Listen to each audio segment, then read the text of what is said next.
구독과 좋아요를 눌러주세요. 감사합니다.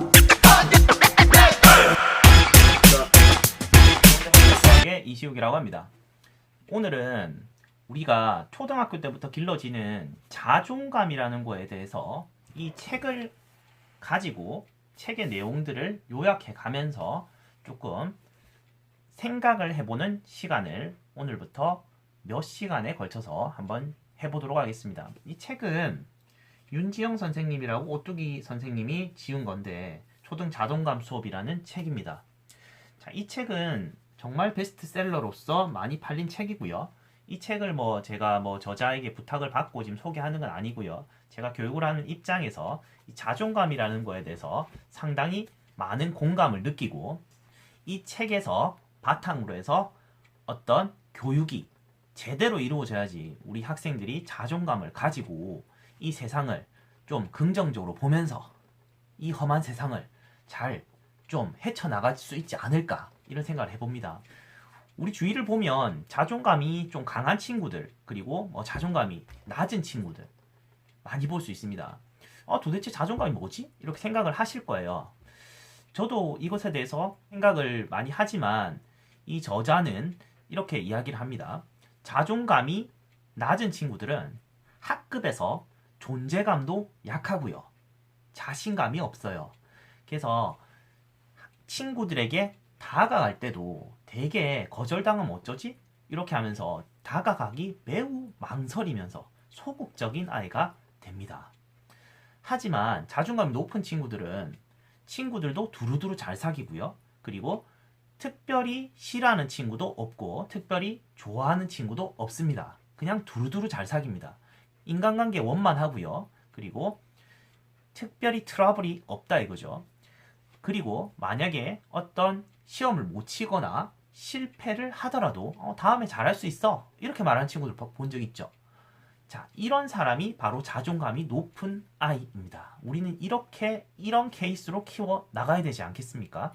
우리 아이가 막 학급에서 존재감도 없고 소위 말하는 찐따를 당하고 왕따를 당하고 이런 케이스로 잘하면 안 되지 않습니까?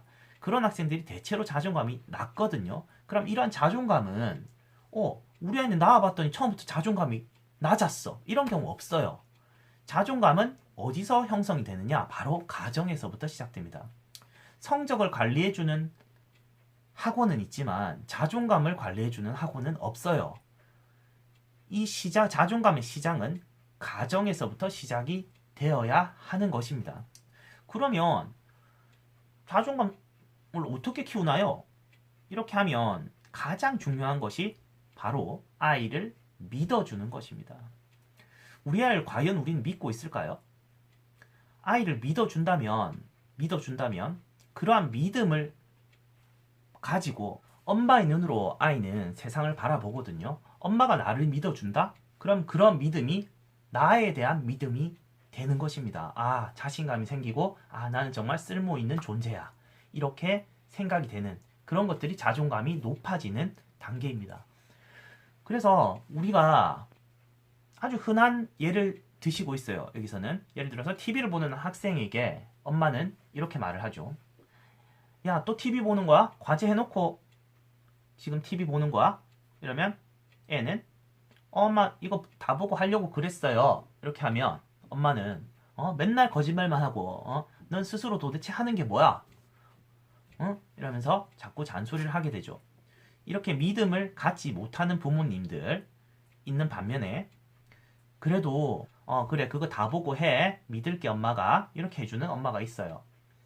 그러면 전자와 후자는 뭔가 엄마의 조급증이라든지 이런 차이가 아니고 애를 믿어주느냐 믿지 못하느냐 이 차이가 됩니다. 그래서 우리 아이는 항상 그런데 어떻게 믿어요? 라고 생각하는 학부모님들 계시죠? 그러한 자세들이 자꾸 쌓여나갈 때 애는 자존감이 자꾸 낮아집니다.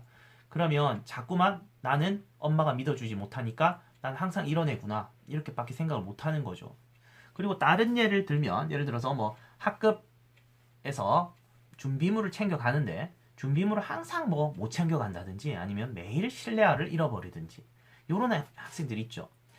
그럴 때 엄마는 또 잃어버렸어? 넌 도대체 스스로 할 줄 아는 게 뭐야? 앞으로 엄마가 다 챙겨줄게. 이렇게 하는 부모님 계시죠.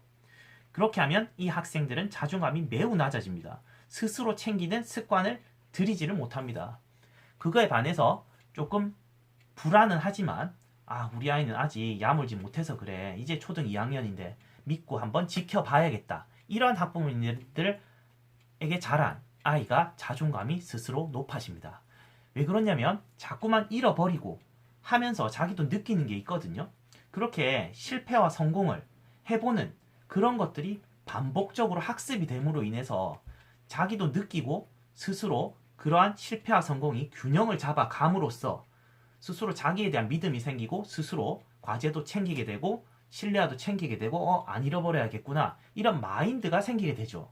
사사건건 어머니가 준비물 다 챙겨주고 소위 초등학교 때는 준비물에 그치겠지만 중학교 가서 어떤 수행평가조차도 부모님들이 다 챙겨주고 한 학부모님들 계시죠. 왜냐하면 내가 다 챙겨줘야지 마음이 편하니까요. 그러면 그러한 것들이 학생들에겐 어떤 영향을 미칠까요?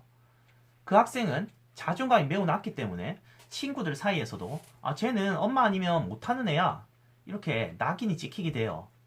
그래서 스스로 아무것도 못하는 학생이 됩니다.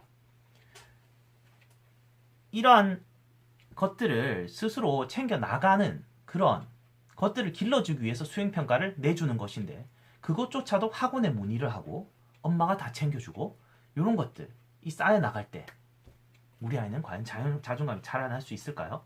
아이를 향한 불안감이 매우 큰 이런 케이스예요. 어머니들께서는 엄마가 아이의 삶을 주도하고 통제함으로써 이러한 불안한 엄마 아래에서 자란 아이는 자존감이 매우 낮을 수밖에 없습니다. 엄마 아빠가 믿어주지 않는다면 우리 아이를 믿어줄 사람은 이 세상에 아무도 없습니다. 우리 아이가 조금 미숙하고 하더라도 아이의 자존감을 위해서 스스로 자기를 믿을 수 있는 그러한 마인드를 가질 수 있도록 한번 지켜봐 주십시오. 그것이 1단계입니다. 우리 아이의 자존감을 키울 수 있는 1단계의 길입니다. 다음 영상을 통해 만나뵙도록 하겠습니다. 감사합니다.